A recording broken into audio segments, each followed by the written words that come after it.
तो गाइस आज मैं एक्सप्लेन करूंगा मार्शल यूनिवर्स सीजन 10 एपिसोड 36 के नावल को।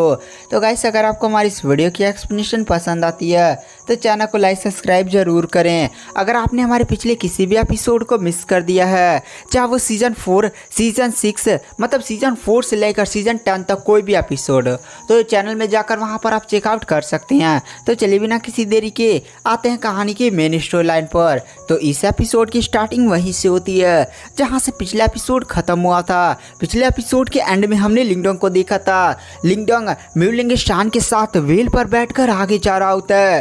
तभी वहां पर एक वर्ल्ड स्टेज का कल्टीवेटर आ चुका होता है और वो वर्ल्ड स्टेज का कल्टीवेटर होता है डीमन के वह सेट का पैट्रियास उजुआन। और गाइस यह वर्ल्ड स्टेज का कल्टीवेटर होता है। वर्ल्ड स्टेज की कल्टीवेटर की पावर जानते कितनी ज़्यादा भयानक होती है। उजुआन ने लिंगडोंग की तरफ देख कर कहता, अगर तुम अपनी जान बचाना चाहते हो ना तो चुपचाप जो तुम्हारे पास सिल्वर टावर है ना वो मेरे हवाले कर दो और मेरे साथ कैदी बनकर मेरे सेक्ट चलो। और गाइस आप समझ चुके हो यहाँ पर जो उजुआन है यानी डीमन के वह सेट का पैट्रियार्च है, वह लिंगडोंग को कैदी बनाकर अपने सेक्ट में ले जाना क्यों चाहता है, ताकि वह लिंगडोंग की बॉडी की चेकअप कर सके। आखिर लिंगडोंग की बॉडी के अंदर कौन से ट्रेसर्स मौजूद हैं जिसका यूज़ करते हुए लिंगडोंग इतना ज़्यादा पावरफुल है, तो आप समझ चुके होंगे। तो वहाँ पर जो लिंगडोंग होता है वो भी पैट्रियार्च उजुआन की तरफ देखता है, फिर वो छोटी लड़की म्यूलिंग शान की तरफ देखता है। म्यूलिंग शान वहाँ पर नहीं थी बल्कि वो वेल को ऑर्डर देती है, अबे वेल क्या देख रही हो, जल्दी से अटैक करो। और वो तुरंत वेल को कंट्रोल करती है। जो वेल होती है ना वो आसमान में उड़ती है और सीधे ही अपने पूंछ से काफ़ी ज़्यादा खतरनाक अटैक करने के लिए सीधे पैट्रियार्च उजुआन की तरफ बढ़ने लगती है। वहाँ पर पैट्रियार्च उजुआन यह देखकर काफ़ी ज़्यादा मतलब गुस्सा हो जाता और कहता है, मैं तुम लोग को यहाँ पर जीने का मौका दे रहा था लेकिन तुम्हें लगता है जीने का मौका मंजूर नहीं है। पैट्रियार्च उजुआन हिलता भी नहीं है, मतलब हिलता है और सीधे पीछे मुड़ता है जहाँ से वेल अटैक कर रही होती है और एक पंच वेल के पूंछ से टकराता है जिससे वहाँ पर एक काफ़ी ज़्यादा बड़ा धमाका होता है, जिसमें वो जो बड़ी सी वेल होती है जो परफेक्ट परफॉर्मेंस स्टेज की एडवांस लेवल की कल्टीवेटर होती है वो सीधे जाकर दूर गिरती है। तो गाइस आप यहाँ पर समझ सकते हैं कि वर्ल्ड स्टेज से और एक परफेक्ट परफॉर्मेंस स्टेज की एडवांस लेवल के पावर में कितना बड़ा डिफरेंस होता है। वहाँ पर जो छोटी लड़की म्यूलिंग शान होती है वहीं पर नहीं रुकती बल्कि वो अपना लाइफ एंड डेथ कवर निकाल लेती है और सीधे अपने लाइफ एंड डेथ यानी प्योर युआन ट्रेजर से सीधे उस पैट्रियार्च उजुआन पर अटैक करती है। पैट्रियार्च उजुआन उस अटैक को भी बहुत ही आसानी से रोक लेता है और सीधे उस छोटी लड़की को उड़ा देता है। वहाँ पर लिंगडोंग छोटी लड़की को पकड़ लेता है। उसके बाद वहाँ पर वो जो पैट्रियार्च उजुआन होता है वह लिंगडोंग की तरफ देख कर कहता है, मानना पड़ेगा एक वर्ल्ड स्टेज के कल्टीवेटर के साथ तू लड़ने की हिम्मत कर रहा है। वहाँ पर जो लिंगडोंग होता है वो छोटी लड़की म्यूलिंग शान को रोकता और कहता है, म्यूलिंग शान तुम इस जगह से निकलो, मैं इस बूढ़े को संभालता हूँ। यह बात बोलते हुए वहाँ पर जो लिंगडोंग होता है वो तुरंत demon shark tooth pure yuan treasure निकाल लेता है। गाइस डीमन शार्क टूथ आपको याद होगा ना, उस जब डीमन शार्क क्लैन के साथ लिंगडोंग का मतभेद नहीं हुआ था और कमांडर से मिला था तो लिंगडोंग ने उनको सभी कमांडर्स को जान से मारा था और कमांडर के पास से लिंगडोंग को प्योर युआन ट्रेजर मिला था जो था डीमन शार्क टूथ।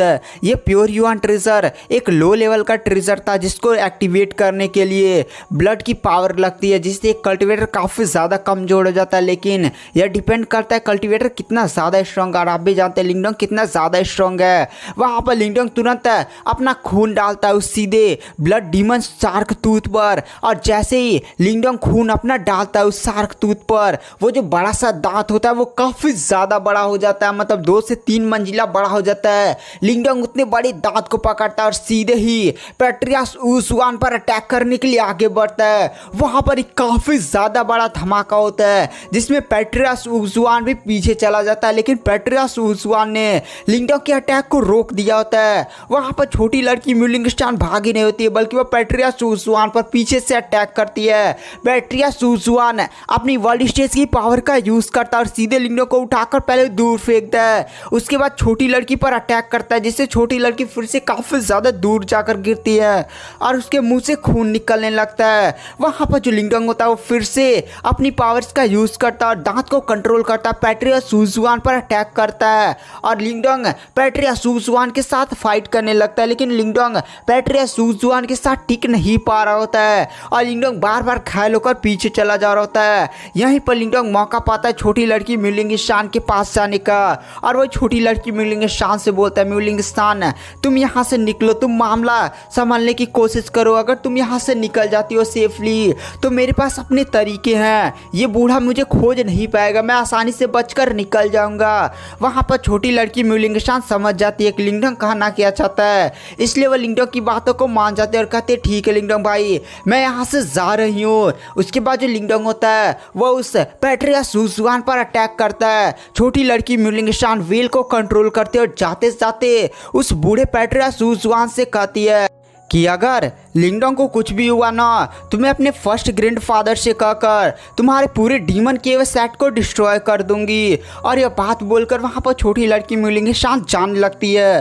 पैट्रिया सुजुआन की आंखें सिकुड़ जाती है और कहता है क्या तुम मेरे पूरे डीमन केव सेट को डिस्ट्रॉय करवा दोगी, लेकिन तुम यहाँ से जिंदा जाओगी तब ना।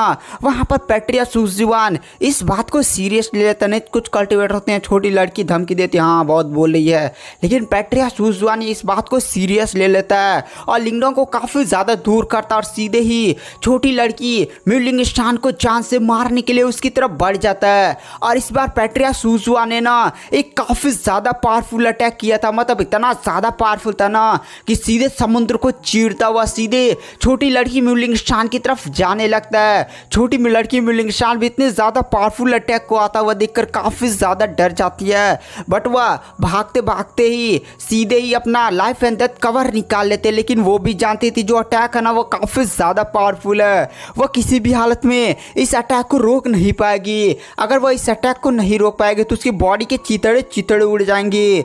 वहाँ पर वो जो पैट्रिया सुजुआन का अटैक होता है वो जैसे ही उस छोटी लड़की म्यूलिंग शान से टकराने वाला होता है पूरे समुद्र को चीरता हुआ एक काफ़ी ज़्यादा पावरफुल अटैक आता है। और जो सुजुआन ने पैट्रियास ने अटैक किया था उस छोटी लड़की म्यूलिंग शान पर, उस छोटी लड़की म्यूलिंग शान के बगल से ये काफ़ी ज़्यादा पावरफुल अटैक गुजरता है जो सीधे पैट्रिया सुजुआन के अटैक को चितड़े चितड़े उड़ा देता है। बट इतना ज़्यादा पावरफुल इन दोनों के अटैक जब टकराता ना इम्पैक्ट हुआ था, छोटी लड़की उड़ते हुए पीछे जाकर गिरती है, बट हमें वहाँ पर एक कल्टिवेटर को आता हुआ दिखा दिया जाता है, वो भी डायमेंशन ब्रेक कर आता है और तुरंत छोटी लड़की म्यूलिंग शान को पकड़ लेता है और फिर डीमन के सेट के पैट्रिया सुजुआन की तरफ देख कर कहता है सुजुआन अपनी लिमिट में रहा कर, तू यहाँ पर मेरी पोती को जान से मारने वाला था। इस बंदे को आता हुआ देखकर पैट्रिया सुजुआन भी काफ़ी ज़्यादा शौक होता है। वैसे जो बंदा आया हुआ था ना वो जवान था, लेकिन ये बंदा जवान दिख रहा था, जैसे नहीं आया था वो छोटी लड़की म्यूलिंग शान को बचाने, वो जवान दिख रहा था, लेकिन कल्टिवेशन उसकी इतनी ज़्यादा हाई थी ना कि जिसके कारण वो जवान दिख रहा था। लेकिन इस बंदे की मतलब 500 साल 1000 साल पता नहीं कितने साल हो गए इस बंदे को।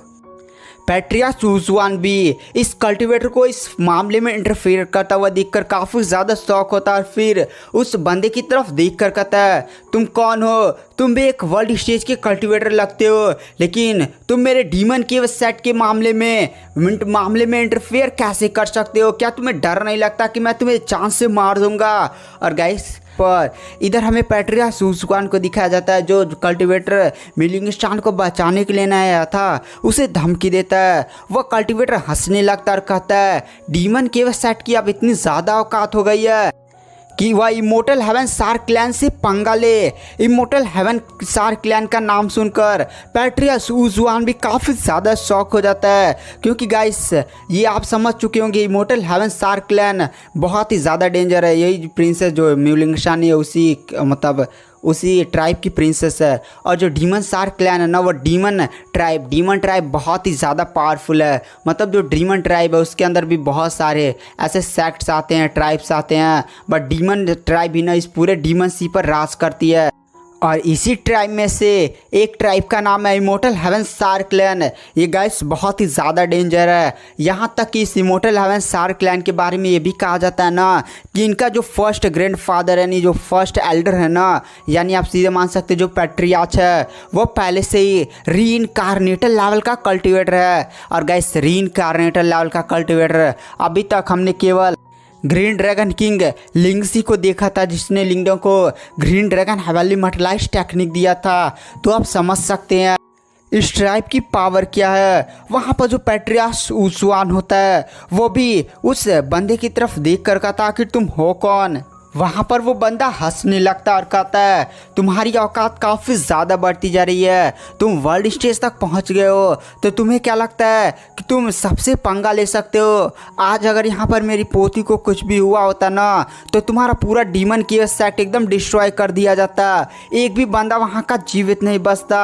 और चलो यहाँ पर मेरी पोती को कुछ हुआ नहीं, वहाँ पर मैं इमोर्टल हेवन सार क्लैन से बिलोंग करता हूँ, तो फालतू में यहाँ पर अब तुम्हारे पास केवल दो रास्ते हैं, चुपचाप यहाँ से चले जाओ या मरने के लिए तैयार हो जाओ।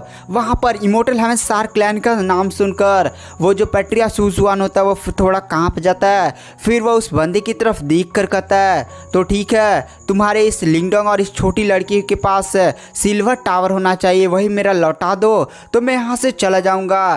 तभी वहाँ पर जो छोटी लड़की मिलिंग शान होती है वो कहती है थर्ड ग्रैंड फादर आप यहाँ पर आ गए हैं, आप उसको सिल्वर टावर मत दीजिएगा, उस बंदे ने मुझे काफ़ी ज़्यादा परेशान किया, वो तो मुझे जान से मारने वाला था। वहाँ पर वो जो थर्ड ग्रैंड फादर था गाइस, मतलब इस छोटी लड़की का भी थर्ड ग्रैंड फादर है, दो फर्स्ट ग्रैंड फादर और सेकंड ग्रैंड फादर, यानी फर्स्ट ग्रैंड फादर शायद रीइनकार्नेटल लेवल का कल्टिवेटर है। हमने इसके बारे में एक कहानी सुनी थी जब नहीं उस स्काई मर्चेंट हॉल का जो लीडर है वो भी वर्ल्ड स्टेज का कल्टिवेटर था, तो इनके डीमन हेवन सार क्लैन में गया था तो उसके फर्स्ट ग्रैंड फादर ने उसे खदेड़ दिया था। तो यही हो सकता है कि रीइनकार्नेटल लेवल का कल्टिवेटर हो। वहाँ पर जो थर्ड एल्डर होता है वो ऊसुआन की तरफ देख कर कहता है ऊसुआन तुमने मेरी पोती को चोट पहुँचाया है तो इसकी भरपाई सिल्वर टावर से कर दी जा रही है। वैसे तुम्हारे सेट की अब इतनी भी औकात नहीं रही है कि दो युवाओं से लड़ने के लिए खुद उनका पैट्रियार्च आना पड़ा है।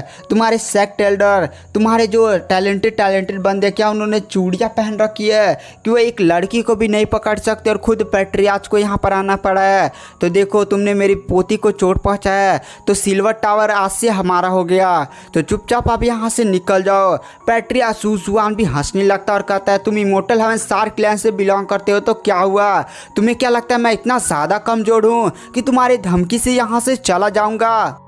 मैं आज यहाँ से वह सिल्वर टावर लिए बिना जाऊंगा नहीं। वैसे मैंने भी तुम्हारे बारे में काफ़ी ज़्यादा सुना है कि इमोर्टल हेवन सार क्लैन का थर्ड एल्डर काफ़ी ज़्यादा पावरफुल है, तो आ जाओ मैं तुम्हारी पावर देखना चाहता हूँ कि तुम कितने ज़्यादा भयानक हो। तो चलो लड़ने के लिए तैयार हो जाओ। पैट्रियार्च ऊसुआन साथ ही साथ इमोर्टल हेवन सार क्लैन का एल्डर भी दोनों अपनी अपनी बॉडी से अपनी आवा को रिलीज़ करते हैं। गाइस अब यहाँ पर दो वर्ल्ड स्टेज के कल्टिवेटर आपस में फाइट करेंगे।